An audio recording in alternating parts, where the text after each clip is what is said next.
Welcome to Vulcan, Alberta, Canada. This tiny ranching and farming community of 2,000 souls 1 hour south of Calgary is the epicenter of Star Trek fandom in Canada. It is here that the iconic Spock Days Festival was launched, an event now celebrating its 30th anniversary as Vulcan. And for the first time ever, Vulcan stars two iconic Star Trek characters who also happen to be Canadian. Appearing this year is Bruce Horak, who portrays Lieutenant Hemmer, the enigmatic blind Enar Enterprise chief engineer in Strange New Worlds. Horak hails from my hometown of Calgary, about an hour north of Vulcan. Horak is legally blind and is the first actor with that condition to hold a regular role in any Star Trek show. An alumnus of Mount Royal University, Horak cut his teeth appearing in the city's famed Loose Moose theaters and 6 years with the Shakespeare in the Park troupe. He is also an accomplished painter and creator and star of the critically acclaimed play Assassinating Thompson. Co-starring with him is Emily Coots as Flight Officer Kayla Detmer of the USS Discovery for the entire run of Star Trek Discovery. Coots is from Ontario and a graduate of York University's theater program. She is also a graduate of the Acting Conservatory at the Canadian Film Centre. Prior to Discovery, Coots appeared in dozens of films and TV shows. In giving advice to novice actors, she told her alumni's website, "Take what you like and leave the rest. Challenge your teachers more, love your friends more, read more books, and watch more movies." Both actors follow a long line of Canadian actors who appear in Star Trek's nearly 60-year history. My presentation last year already highlighted many of them, and I plan to discuss more later in this year's talk. Members of Starfleet International, Vulcan is a crucial piece of my presentation to you today about Canadian influence in Star Trek. Of course, Toronto is often considered the Star Trek Mecca of Canada due to the filming of Star Trek Discovery and Strange New Worlds. But it is Vulcan that is the true capital of Trek fandom in the Great White North. There is plenty of history to support this claim. Our journey starts in 1995 when an administrator for the town of Vulcan sought to capitalize on Gene Roddenberry's creation to drive up tourism, according to Rochelle Brubaker of the Vulcan Tourism and Trek Station. The town was looking for avenues of economic growth in the early 90s. Community leaders fielded several ideas, she explains. A surveyor for the Canadian Pacific Railway originally named the small town after the Roman god of fire. This, town leaders felt, was one way to expand tourism. From there, it was only logical to pursue Star Trek. The station, which houses a mammoth memorabilia and costume collection, was opened in 1998. Over the years, many sci-fi authors and fans attended the annual event, but it wasn't until 2004 when Vulcan scored its first major celebrity guest. Marina Sirtis, the beloved Deanna Troi from Star Trek The Next Generation, agreed to appear. Those who attended agree that she was an instant hit, graciously mingling with fans and attending panels. She would be followed by many other stars, including Gary Lockwood, Gary Mitchell from the classic TOS episode Where No Man Has Gone Before, and his co-star Sally Kellerman, who played Dr. Elizabeth Daner. The town's Trek cred grew exponentially, eventually catching the attention of the original Mr. Spock, Leonard Nimoy. To further boost Trek in the area, with the advent of the first reboot movie in 2010, the tourism coordinators of Vulcan petitioned to hold the movie premiere in Vulcan, Brubaker said. In a campaign reminiscent of the massive letter-writing campaign that got the original series a third season, Nimoy added his endorsement and urged Paramount Pictures to stage a special showing for the Vulcans. Brubaker continues. The story goes that he called the tourism coordinator to voice his support, and they thought it was someone pulling a joke on them. But nobody was kidding. Because Vulcan had no movie theater large enough, Paramount bussed in dozens of invited guests to a Calgary multiplex to view the screening. The event was widely reported through the world's media, thus heightening Vulcan's profile. Although Nimoy couldn't appear personally, he more than made up for it on April 10, 2010, when he personally visited Vulcan. Brubaker again. It was a thrilling event. He was gracious and open. He was quoted to have said, "I have been to Vulcan for 44 years. I figured it was time to come home."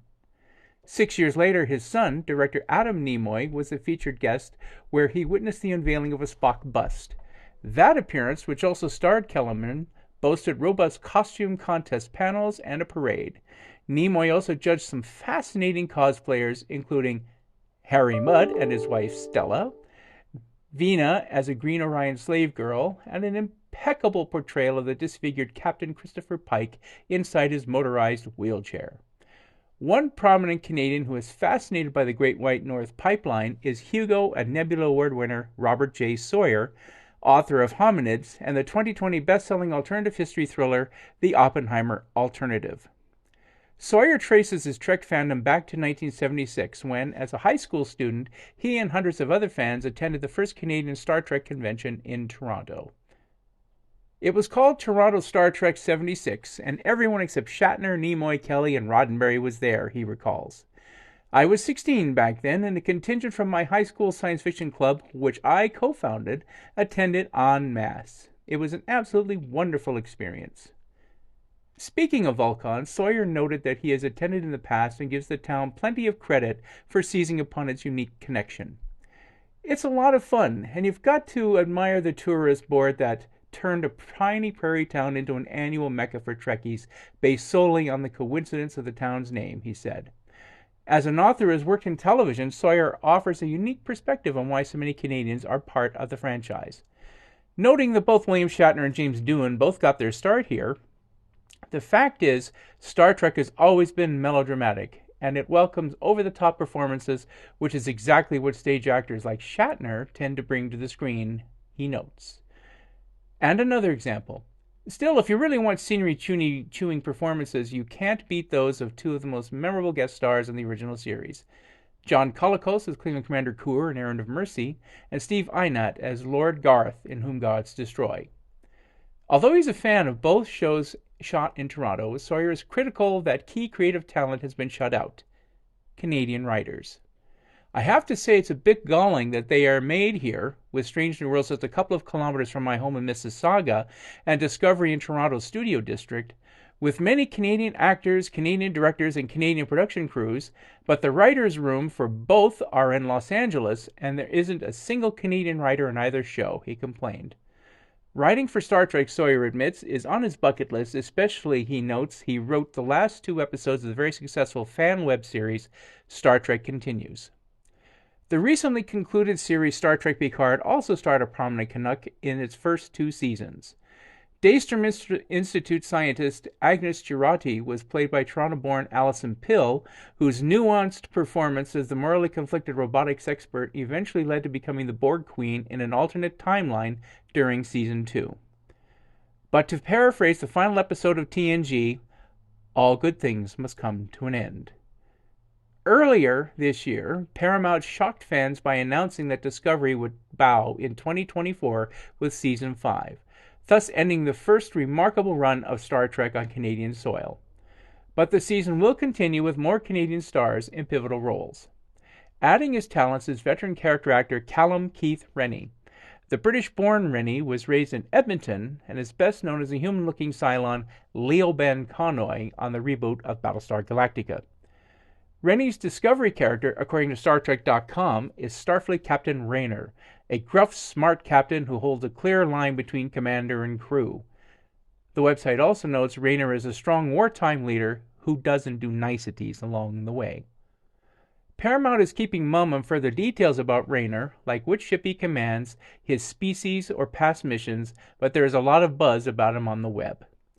It's worth noting that other news sites connected the dots, noting that Rennie is the second updated Galactica star to join Discovery and the 3rd Canadian crossover from that franchise to Star Trek. Vancouver's Rekha Sharma played the doomed security chief Ellen Landry and her Mirror Universe counterpart in the first season of the program. On Galactica, she played the Cylon Tori Foster. Sawyer mentioned Colicos' Kur, the first Klingon featured in TOS. Colicos, a classically trained Ontario-born actor, also portrayed traitorous Count Baltar in the original 1978 series of Galactica. Also joining Rennie in Discovery Season 5 is prolific character actor Elias Toufexis, who portrays Locke, a mysterious alien of whom Paramount is also keeping under wraps.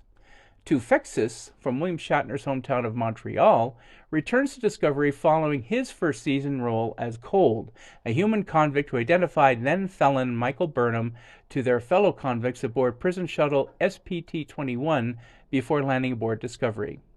Cold and his cohort Psycho later attacked Burnham in the mess hall. I mentioned earlier that many Canadians have acted in various Star Trek productions over the years. When Terry Farrell's dad, Sia Dax, was killed during the 1997-98 season of Star Trek Deep Space Nine, the symbiont Dax character was passed to Toronto-born Nicole DeBoer, who became Esri Dax. She appeared in all 25 episodes of the 7th and final season of the show. Although DeBoer was the first Canadian to play a Trill, she wasn't the last. Andreas Abergis, who's French-Canadian, played Guardian Z 3 times on Star Trek Discovery.